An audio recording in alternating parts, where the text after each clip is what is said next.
Welcome back to AI TV, still coming to you from the AI Expo 2024, the 7th edition.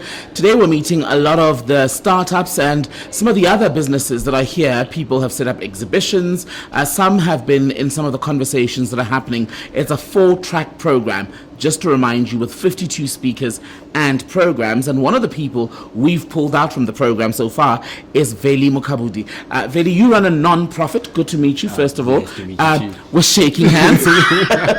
And you brought friends. But yes, I did. Before we talk about your friends, let's start with who you are and what you do. Okay, I'm Veli Mokhabodi. I'm co-founder and managing director of United Siyafunda.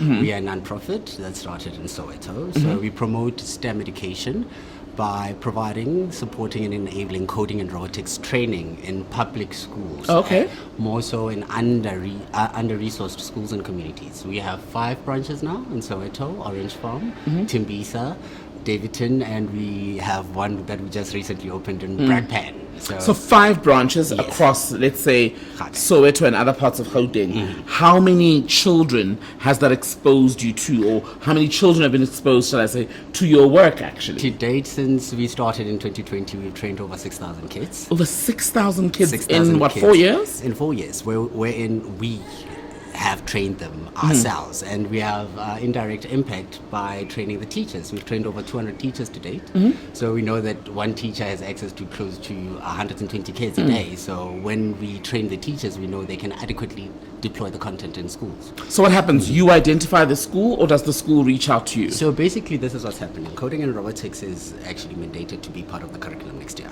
The issue we're having is that teachers are not adequately trained, and equipment is expensive. Content is not something that teachers or schools, especially in the townships, have. So we have taken the curriculum, simplified it, and we can actually deploy it in 7 of the official languages. And we go to townships, like for instance in Timbisa, we identify the youth and then we train them, and then we get them certified through the UNISA ISET program. Then we deploy them in schools. When we deploy them in schools to train the kids, they earn stipends. We lessen the skills gap and unemployment. And which children do they teach? Is it high school? No, we children? teach kids between the ages of 5 and 17, so throughout the whole schooling career. So grade 1 all the way to 12, basically. All the way to 12. So we even started ECD centers that are willing. So the 5-year-olds, we're able to start them with unplugged coding. Those who can, sign up now. But that's so fascinating. It is. I think what's most impressive is just, shall I say, the level of interest. I mean, if you've, since 2020, this is 2024, and you've had 6,000 children who've come through the program, that's more than 2,000 a year. It's crazy because now what people don't realize is that once the bug bites, there's no stopping these kids. It's crazy. All we have to do is expose them to the content and make sure that they get the resources that they need, and we support them. Next thing you know, you have amazing things happening. I mean, in 2022, we entered the UNISA Africa Innovation Expo, and we came in first place. The actual invention was done by kids, 14-year-olds, 16-year-olds that converted static electricity from paper to real electricity that could light up a light bulb.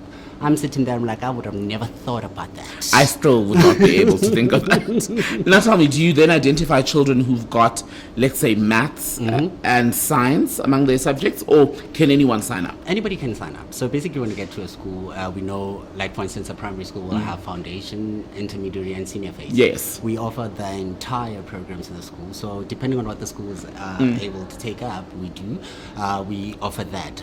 Do realize that certain other schools we do for free. We don't even charge. So it's been hectic and frustration. Sometimes you have people struggling to pay 50 bucks. And fair, because also people are poor in some of these communities. So we can't 10 kids back. So most of the time we bootstrap this whole thing, and we have strategic partners that have been instrumental in us doing this, like UNISA ISET and First Tech SA. So and what sort of support do they provide? I mean, with UNISA, I'm thinking it's also the teaching, accreditation, yes, etc. The accreditation of the certification that we give to the teachers and the unemployed youths come from ISET program, which is UNISA. And First Tech gives us loan grant equipment for the schools that we start. So they would get basic robotic equipment so that when they are unlocked, they are able to actually start learning things with proper equipment. Yeah, but for now, because we've seen that this is a major issue, equipment is a major issue, we are actually developing an AI platform that would cancel all of that. And So how would that happen?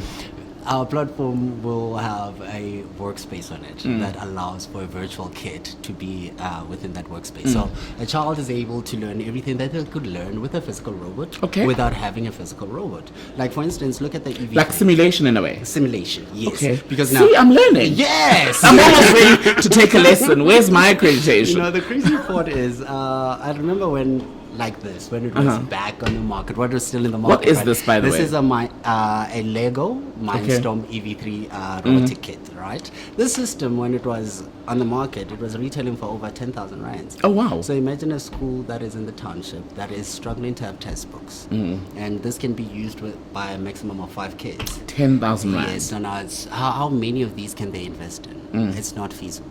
So we come in there, we're like, we have a bit of equipment. We are going inside. So you deal with that. We go there. Are you able to provide these for less, cheaper? So with what we're doing right now, Okay. especially with the robotic with the platform, they won't. But if they don't have money to invest in equipment, they can use the platform. Oh, so okay. it kind of balances the scale for the ones that can afford. Sorted. The ones that can't, at least there's this option that you can use also. But Okay. yeah. And what's this? So this is basically, this is how my program is, right? Okay. So we start here where we start them with block-based coding, the basics. So you want to move this forward, take a code that is already pre-programmed for you, that's written forward, put it there. For how long it moves. But then when they get to here, that's when they construct their own robotic systems and program them with text-based coding like your C++ or Python. So I'm lucky to have a crazy technical and operations team. So they're amazing. So C plus and who? C++ and Python. So the crazy part is I have who I call my own personal Elon Musk, who's our technical director. Musa is crazy. Musa can relate with these kids and they come up with crazy inventions. Right now we are helping a team in Davidton, which is actually part of the FTC First Technology Challenge. So they're starting it for the first time. They were like, we don't know what to do. I'm like, don't worry. How old are they? So they're in grade 11. Okay. So these kids are doing the most. And if we don't expose them or enable them with the resources they need, we're having a major issue. If you look at it, they're like, 2030, Africa will have the largest pool of talent. I'm like, hold up. How are we going to get there? Is a talent that is skilled in this movement that we go into, which is automation, or we just have talent that is for manual labor? Which one? Like, we want to know. Which part of the system are we? So I'm like, can I empower as many as I can? And then we see where we go. So in terms of children then, because you work right from grade 1 to matric, when is the best time to catch them in terms of introducing them to this sort of learning? You'd be amazed if I say the little ones. Oh, okay. So the sooner the better. The sooner the better. But the little ones have they have that thing for it.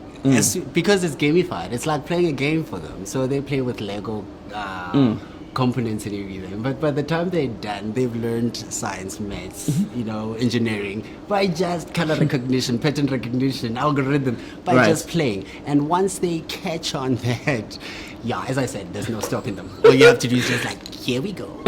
Lead me. Lastly then, what have you taken away from the AI Expo this year? Oh, we are in great hands, y'all. We are in great hands. The youth, my lord.